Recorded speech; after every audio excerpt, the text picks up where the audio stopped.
Bonjour à tous, comme vous le savez, l'INSERM est présent sur l'ensemble du territoire national et même au-delà.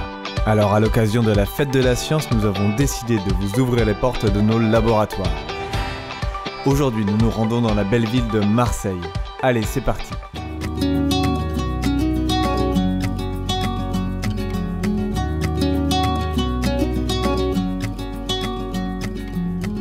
J'ai le plaisir de vous présenter l'INMED.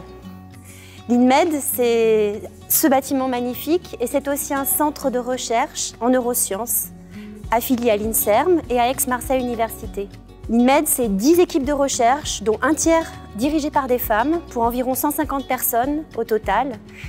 Un lieu vraiment de synergie scientifique exceptionnelle, centré sur l'étude du lien entre les programmes développementaux précoces, qui soient d'origine génétique ou façonnés par l'expérience ou l'environnement, et le fonctionnement des réseaux de neurones adultes. Donc on étudie les réseaux de neurones en conditions physiologiques et puis aussi dans le cadre de pathologies, notamment liées à des défauts du développement. Ces pathologies peuvent être les épilepsies, l'autisme ou le retard mental. Je vous invite à présent à visiter l'INMED et en particulier à découvrir les travaux de recherche de l'équipe de Jérôme Epstein qui s'intéresse à la cognition spatiale.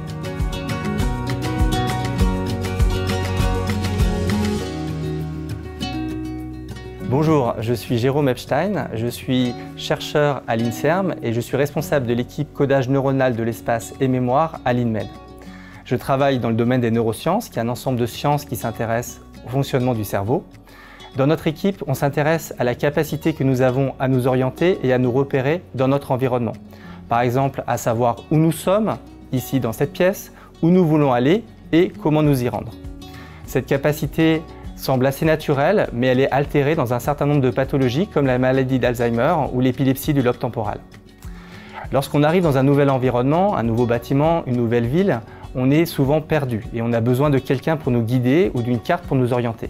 Mais assez rapidement, en explorant l'environnement, on s'aperçoit qu'on arrive à évoluer dans cet environnement de façon naturelle. On pense que cette capacité est liée à la formation dans notre cerveau d'une carte cognitive, c'est-à-dire une représentation interne de notre environnement que nous pouvons ensuite utiliser pour se déplacer naturellement. Dans notre équipe, on s'intéresse particulièrement aux mécanismes qui permettent de former cette carte et comment on peut l'utiliser pour se repérer. On s'intéresse à une région du cerveau qui s'appelle l'hippocampe, qui se trouve dans la partie interne du lobe temporal et qui est très importante pour former cette carte. Ce que l'on réalise au laboratoire, ce sont des enregistrements des neurones, c'est-à-dire les cellules qui forment l'hippocampe, lorsque des animaux, souvent des souris, se déplacent dans des labyrinthes qui peuvent être des labyrinthes réels, mais également, comme vous allez voir, des labyrinthes virtuels. Donc je vais maintenant vous montrer le matériel que nous utilisons pour réaliser nos expériences et également je vais vous décrire une expérience type que nous réalisons au laboratoire. Donc là c'est un poste d'enregistrement pour des animaux qui naviguent dans un environnement virtuel. Donc en fait les animaux, donc les souris vont courir sur cette roue ici qu'on a fait imprimer en 3D et vous voyez qu'en fait elles sont entourées par des écrans sur lesquels un environnement virtuel est projeté. Donc il y a des capteurs qui permettent de détecter les mouvements de la roue, donc les mouvements de l'animal, et en fonction de ces mouvements, ils vont pouvoir actualiser la position de l'animal dans l'environnement virtuel. Alors l'intérêt d'utiliser des environnements virtuels, c'est qu'on peut très bien contrôler les indices que les animaux vont utiliser pour se repérer dans l'environnement. Par exemple ici, on a choisi de mettre des objets virtuels en 3 dimensions dans l'environnement pour voir si ça facilite le fait que les animaux se repèrent dans cet environnement. Un autre intérêt de la réalité virtuelle, c'est qu'on peut modifier très rapidement l'environnement et on peut également imaginer des environnements qui ont des dimensions très vastes, même beaucoup plus vastes que ce qu'on peut avoir normalement en laboratoire. Alors les autres équipements qu'on utilise ici, ce sont des microdescendeurs qui permettent de positionner des électrodes pour enregistrer l'activité des neurones, notamment dans l'hippocampe. Et comme l'activité électrique des neurones est de très faible amplitude, on a besoin également d'amplificateurs qui vont permettre d'amplifier ces signaux pour pouvoir les enregistrer sur un ordinateur. Donc une expérience classique se déroule de la façon suivante. Nous avons la souris qui va être sur la roue, qui va courir sur cette roue.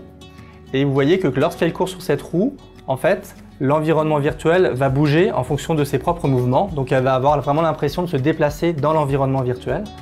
Et en même temps qu'elle se déplace dans l'environnement virtuel, nous allons enregistrer l'activité d'une centaine de neurones dans son hippocampe. Et là, ce qu'on va chercher à voir, c'est si dans l'hippocampe, on peut trouver une trace de la position de l'animal dans l'environnement, ce qui nous permet quelque part de savoir que l'hippocampe joue un rôle dans le fait que l'animal sait où il est dans l'environnement. Alors typiquement sur cet écran est représenté le type de signaux qu'on va pouvoir enregistrer. Donc vous voyez qu'on enregistre de multiples voies d'enregistrement. Le fait d'enregistrer de nombreuses voies d'enregistrement permet d'isoler l'activité de neurones uniques.